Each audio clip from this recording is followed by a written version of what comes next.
Last night, on the President's orders, U.S. Central Command, under the command of General Eric Kurilla, executed Operation Midnight Hammer, a deliberate and precise strike against 3 Iranian nuclear facilities.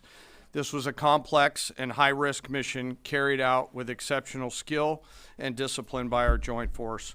I want to thank every service member, planner, operator that made this mission possible. Their actions reflect the highest standards of the United States Armed Forces. This operation was designed to severely degrade Iran's nuclear weapons infrastructure. It was planned and executed across multiple domains and theaters with coordination that reflects our ability to project power globally with speed and precision at the time and place of our nation's choosing. This was a highly classified mission with very few people in Washington knowing the timing or nature of this plan. I'll refer you to the graphic on the side as I walk you through some of the operational details. At midnight Friday into Saturday morning, a large B-2 strike package comprised of bombers launched from the continental United States. As part of the plan to maintain tactical surprise, part of the package proceeded to the west and into the Pacific as a decoy, a deception effort known only to an extremely small number of planners and key leaders here in Washington and in Tampa. The main strike package, comprised of 7 B-2 Spirit bombers, each with 2 crew members, proceeded quietly to the east with minimal communications. Throughout the 18-hour flight into the target area, the aircraft completed multiple in-flight refuelings. Once over land, the B-2s linked up with escort and support aircraft in a complex, tightly timed maneuver requiring exact synchronization across multiple platforms in a narrow piece of airspace, all done with minimal communications. This type of integration is exactly what our joint force does better than anyone else in the world. At approximately 5 p.m. Eastern Standard Time last night, and just prior to the strike package entering Iran, a U.S. submarine in the Central Command area of responsibility launched more than 24 Tomahawk land attack cruise missiles against key surface infrastructure targets at Isfahan. As the Operation Midnight Hammer strike package entered Iranian airspace, the U.S. employed several deception tactics, including decoys, as the 4th and 5th generation aircraft pushed out in front of the strike package at high altitude and high speed, sweeping in front of the package for enemy fighters and surface-to-air missile threats. The strike package was supported by U.S. Strategic Command, U.S. Transportation Command, U.S. Cyber Command, U.S. Space Command, U.S. Space Force, and U.S. European Command.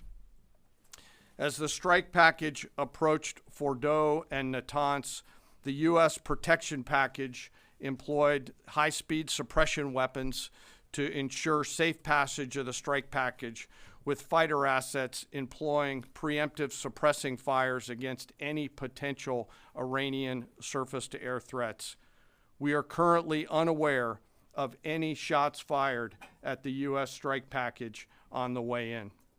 At approximately 6:40 p.m. Eastern Standard Time, 2:10 a.m. Iran time, the lead B-2 dropped 2 GBU-57 massive ordnance penetrator weapons on the first of several aim points at Fordo. As the president stated last night, the remaining bombers then hit their targets as well, with a total of 14 MOPs dropped against 2 nuclear target areas. All 3 Iranian nuclear infrastructure targets were struck between 6:40 p.m. and 7:05 p.m.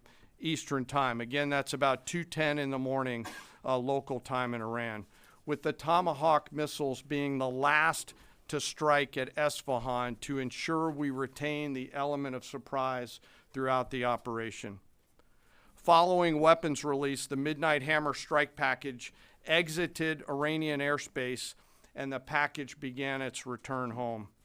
We are unaware of any shots fired at the package on the way out.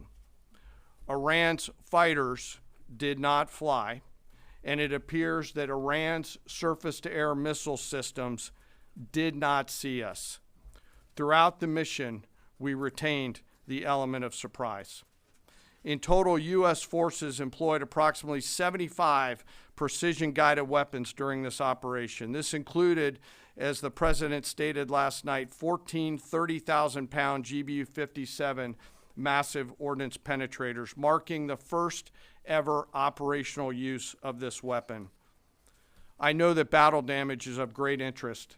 Final battle damage will take some time, but initial battle damage assessments indicate that all three sites sustained extremely severe damage and destruction. More than 125 U.S. aircraft participated in this mission, including B-2 stealth bombers, multiple flights of fourth and fifth generation fighters, dozens and dozens of air refueling tankers, a guided missile submarine, and a full array of intelligence, surveillance, and reconnaissance aircraft, as well as hundreds of maintenance and operational professionals. As the Secretary said, this was the largest B-2 operational strike in U.S. history and the second longest B-2 mission ever flown, exceeded only by those in the days following 9/11. Well prior to the strike, General Kurilla elevated force protection measures across the region, especially in Iraq, Syria, and the Gulf. Our forces remain on high alert and are fully postured to respond to any Iranian retaliation or proxy attacks, which would be an incredibly poor choice. We will defend ourselves.